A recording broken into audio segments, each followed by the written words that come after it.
Okay, so year nines. Last lesson we looked at an introduction to World War One poetry. Actually, not even looking at any poetry, just focusing on what life was like in the war, trenches, the sort of the realities of war as opposed to the propaganda that was going on around persuading the young men to sign up and go and fight for their country, and sort of the reality of what it was really like against how it was portrayed by the government at the time. And we said about using quite a lot of persuasive techniques in that propaganda, rhetorical questions, using the word you, even the images, having the image in quite a few of the pictures of a pointing man pointing at you and making you feel like it's really up to you to go and do something about this, to join up and go and fight for your country and do your bit. So we're going to look at this poem today, Who's for the Game by Jessie Pope. Now, Jessie Pope was a British poet, and she remains best known for her patriotic motivational poems that were published during World War One. So she was actually born in Leicester, so a local lady. 18th of March 1868 she was born, and died 14th of December 1941. So let's have a read through of this poem, and we'll talk about it in a bit more detail before we do a bit of analysis on it. Who's for the game, the biggest that's played, the red crashing game of a fight? Who'll grip and tackle the job unafraid, and who thinks he'd rather sit tight? Who'll toe the line for the signal to go? Who'll give his country a hand? Who wants a turn to himself in the show, and who wants a seat in the stand? Who knows it won't be a picnic, not much, yet eagerly shoulders a gun? Who would much rather come back with a crutch than lie low and be out of the fun? Come along, lads, but you'll come on all right, for there's only one course to pursue. Your country is up to her neck in a fight, and she's looking and calling for you.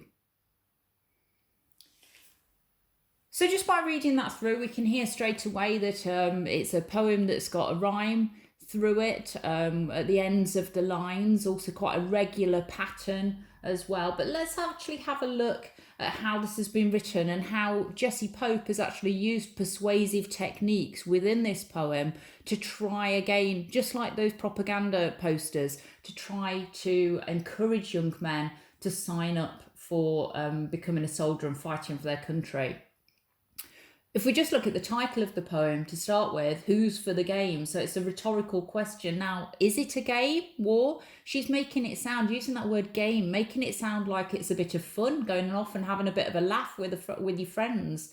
When obviously we've seen images of what it was really like. Certainly nothing like a game, but that's how she's made it feel. And then repeated the title of the poem in that first line, Who's for the game, the biggest that's played. That word biggest is a superlative when we make something sound like it's the biggest, the best, the most luxurious. So that sort of implies the scale on which the game's being played. It's like there's something massive. You can't possibly want to miss out. Everyone's going to be involved, and you're going to miss out if you don't get involved too. That's how she's trying to persuade them here. In the second line, the red crashing game of a fight. If we think about the connotations of the colour red, sometimes it's linked with passion, sometimes it's linked with danger, sometimes it's linked with blood, isn't it? So that word red there gives us lots of different images. If we look down to line 4, and who thinks he'd rather sit tight? So she's talking directly to the audience here. It's almost like saying to the young men who would be reading this, are you a coward? Are you just going to sit tight and let other people go? Or are you going to go and join up with your mates and go and play this game? On line 6, who'll give his country a hand? Sounds like that's going to be quite an easy job, doesn't it? You might say, well, can you give us a hand carrying this table through to a different room or something like that? Give us a hand. It's something that, isn't going to take an awful lot of effort. But actually, again, if we look at those pictures, the reality of the war, it was a massive effort. little bit further down, she talks about who knows it won't be a picnic. Again, it sounds quite light-hearted, doesn't it? Picnics and games, it all sounds like lots of fun that she's trying to make out the war to be. And then on line 11, who would much rather come home with a crutch than lie low and be out of the fun? Okay, the idea of if you get injured in the war, you just have a crutch, like when you've broken your ankle or your leg or even just twisted your ankle or something.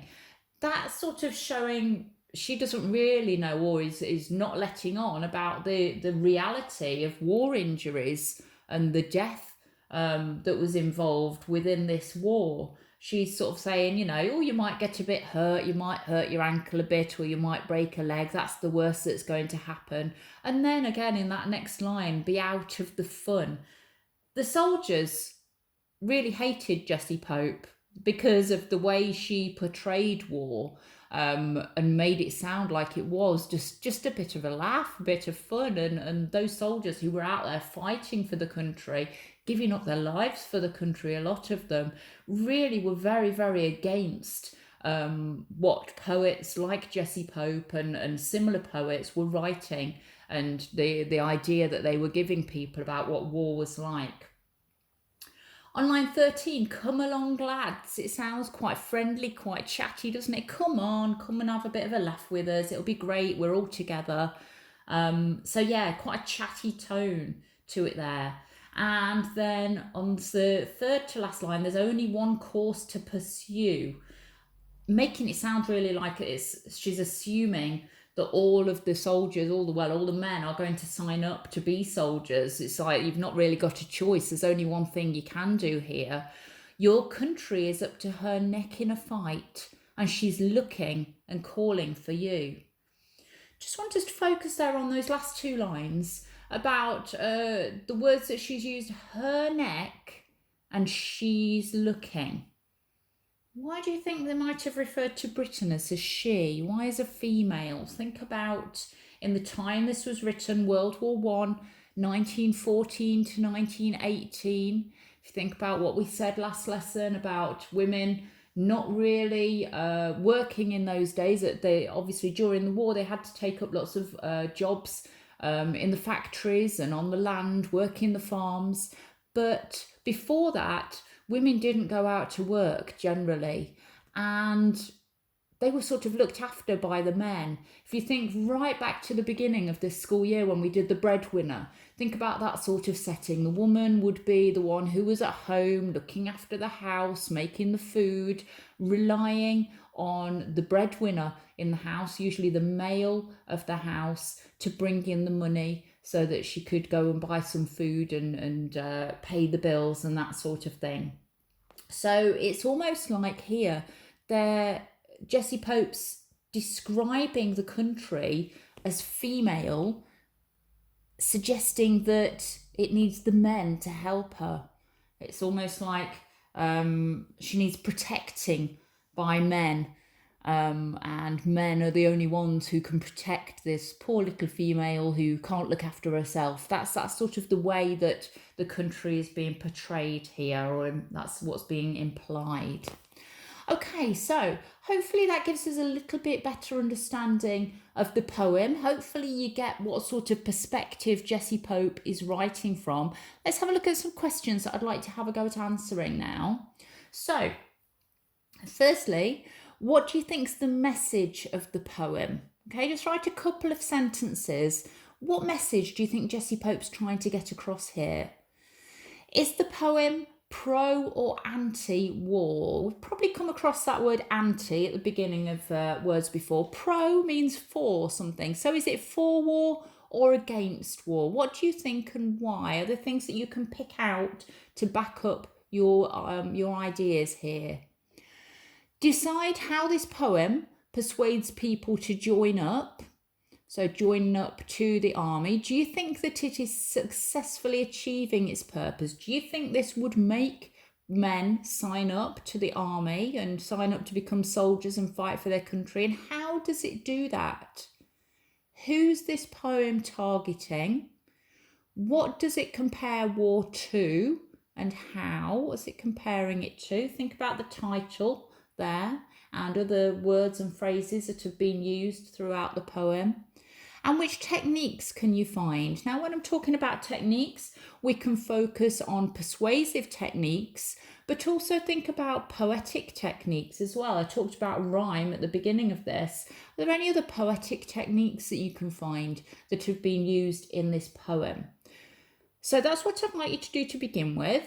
You've got a few questions to answer there. They should only take you probably 10-15 minutes. And then the final activity for this lesson, I'd like you to choose one of these activities. So you can either write your own poem or verse or statement that is about enlisting men to join up to become soldiers.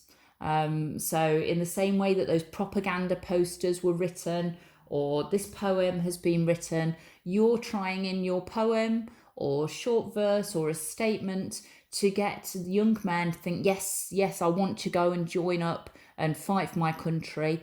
Or design your own recruiting poster based on the ideas in the poem. So think about the wording that's been used in the poem, how Jessie Pope is trying to get people to become soldiers, and design a propaganda poster based around that. As with all of your work, I would love to see what you've done. And I'd love your sort of thoughts on how this is going so far, what you think of these poems. It would be really nice. Obviously, I can't get feedback from you at the moment because we're not in the same room as each other, but it would be really nice if you just drop me a line and let me know what you're thinking of the war work so far, okay? But as I've always said, email me work, put it on folder. It would be great to see it, okay? See how you get on with this. Off you go.